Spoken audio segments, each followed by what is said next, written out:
freedom of movement, mobility rights, or the right to travel is a human rights concept encompassing the right of individuals to travel from place to place within the territory of a country, and to leave the country and return to it. The right includes not only visiting places but changing the place where the individual resides or works. Such a right is provided in the constitutions of numerous states, and in documents reflecting norms of international law. For example, Article 13 of the Universal Declaration of Human Rights asserts that a citizen of a state in which that citizen is present has the liberty to travel, reside in, and/or work in any part of the state where one pleases within the limits of respect for the liberty and rights of others, and that a citizen also has the right to leave any country, including his own, and to return to his country at any time. Some people and organizations advocate an extension of the freedom of movement to include a freedom of movement, or migration, between the countries as well as within the countries. This include Libertarian Party of the United States, the International Society for Individual Liberty, and economist Brian Kaplan. Uniquely, the Norwegian Special Territory of Svalbard is an entirely visa-free zone under the terms of the Svalbard Treaty. Common limitations. Restrictions on international travel on people are commonplace. Within countries, freedom of travel is often more limited for minors, and penal law can modify this right as it applies to persons charged with or convicted of crimes. In some countries, freedom of movement has historically been limited for women and for members of disfavored racial and social groups. Circumstances, both legal and practical, may operate to limit this freedom. For example, a nation that is generally permissive with respect to travel may restrict that right during time of war. In some instances, the laws of a nation may assert a guarantee of this peace. Restrictions may include national and regional official minimum wage tariff, barriers to labor market entry, official identity cards that must be carried and produced on demand, obligations on persons to register changes of address or of partner with the state authorities, protectionist local, regional barriers to house building and therefore settlement in particular districts. Freedom of movement between private parties. Freedom of movement is not construed as a right to permit an individual to enter private property of another. Such an unauthorized entry constitutes a trespass, are often punishable as a tort or a crime, for which the private landowner can summon public officials to remove a trespasser from the landowner's property. In some jurisdictions, questions have arisen as to the extent to which a private owner of land can exclude certain persons from land used for public purposes, such as a shopping mall or a park. There is also a rule of law that a landowner whose property is completely boxed in by that of other private landowners shall have the right to cross private land if that is necessary to reach a public thoroughfare. The concept is also used as the basis for enacting laws to prevent alternate use of streets,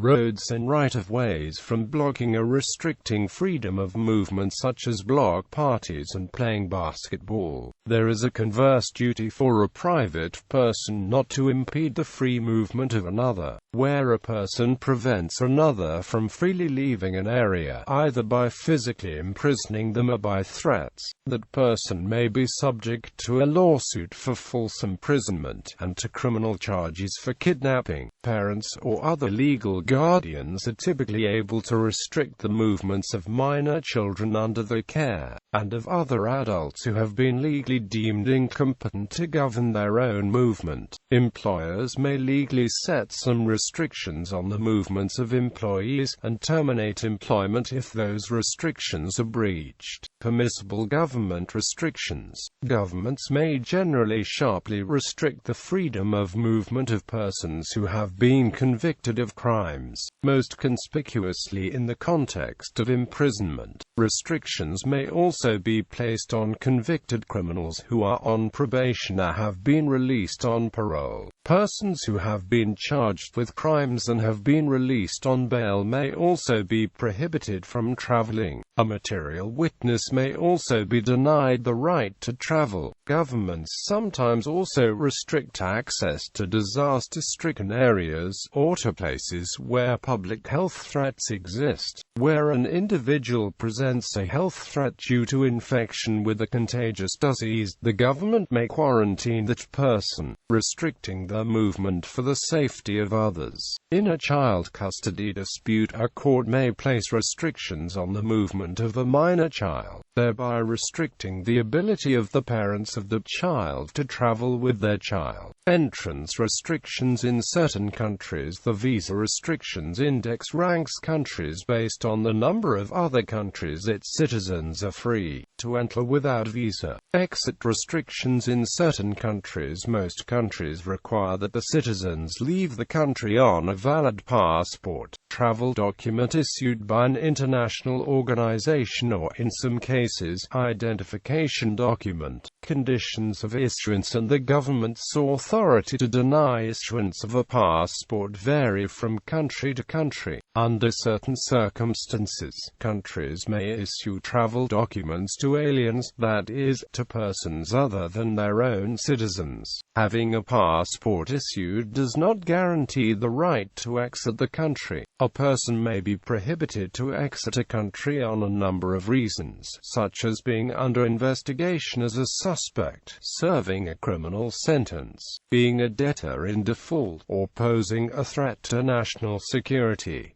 This applies to aliens as well. In some countries, prohibition to leave may take the form of revocation of a previously issued passport. For example, the United States of America may revoke passports at will. Some countries, such as the former Soviet Union, further required that the citizens, and sometimes foreign travelers, obtain an exit visa to be allowed to leave the country. Currently, some countries require that foreign citizens have valid visas upon leaving the country if they needed one to enter. For example, a person who overstayed a visa in Czech Republic may need to obtain an exit visa. In Russia, the inconvenience goes even further, as the legislation that does not formally recognize residency permits as valid visas. Thus, foreign citizens lawfully residing in Russia need to obtain exit-entry visas in order to do a trip abroad. This, in particular, affects foreign students whose original entry visas expire by the time they return home. The United States requires foreign students to receive permission from the school to exit.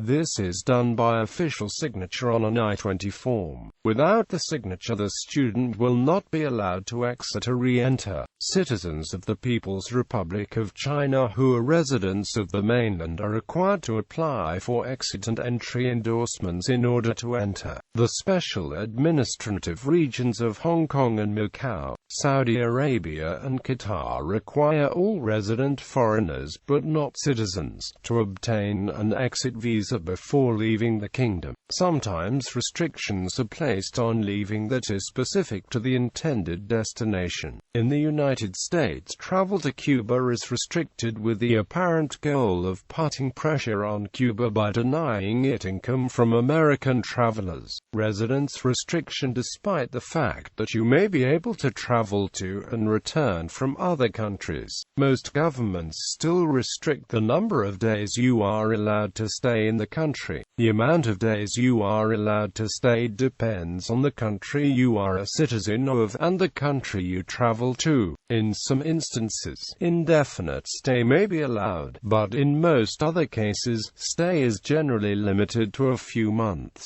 One notable exception to this is the Schengen area, where citizens of of any country in the EU generally enjoy indefinite stay in other EU countries. History. Europe. When Augustus established the Roman Empire in 27 BC, he assumed monarchical powers over the new Roman province of Egypt and was able to prohibit senators from traveling there without his permission. However, Augustus would also allow more liberty to travel at times. During a famine in 06 AD, he attempted to relieve strain on the food supply by granting senators the liberty to leave Rome and to travel to wherever they wished. In England, in 1215, the right to travel was enshrined in Article 42 of the Magna Carta. It shall be lawful to any person, for the future, to go out of our kingdom, and to return, safely and securely, by land or by water, saving his allegiance to us, unless it be in time of war, for some short space, for the common good of the kingdom, accepting prisoners and outlaws, according to the laws of the land, and of the people of the nation at war against us,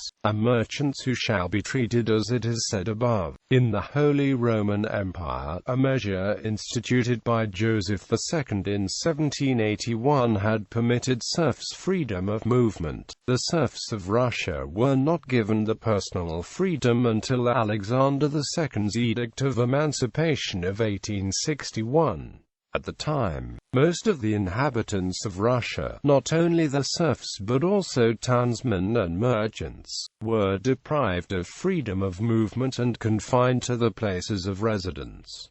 United Nations Declaration. After the end of hostilities in World War II, the United Nations was established on October 24, 1945. The new international organization recognized the importance of freedom of movement through documents such as the Universal Declaration of Human Rights and the International Covenant on Civil and Political Rights. Article 13 of the Universal Declaration of Human Rights, adopted by the UN General Assembly, reads, "Everyone has the right to freedom of movement and residence within the borders of each state. Everyone has the right to leave any country, including his own, and to return to his country." Article 12 of the International Covenant on Civil and Political Rights incorporates this right into treaty law. Everyone lawfully within the territory of a state shall, within the territory, have the right to liberty of movement and freedom to choose his residence. Everyone shall be free to leave any country, including his own. The above-mentioned rights shall not be subject to any restrictions except those provided by law, are necessary to protect national security, public order, public health or morals of the rights and freedoms of others, and are consistent with the other rights recognized in the present covenant. No one shall be arbitrarily deprived of the right to enter his own country. The ICCPR entered into force for the initial ratifying states on the 23rd of March 1976, and for additional states following the ratification. In 1999, the UN Human Rights Committee, which is charged with interpreting the treaty, issued its guidelines for Article 12 of the ICCPR in its General Comment No. 27, Freedom of Movement.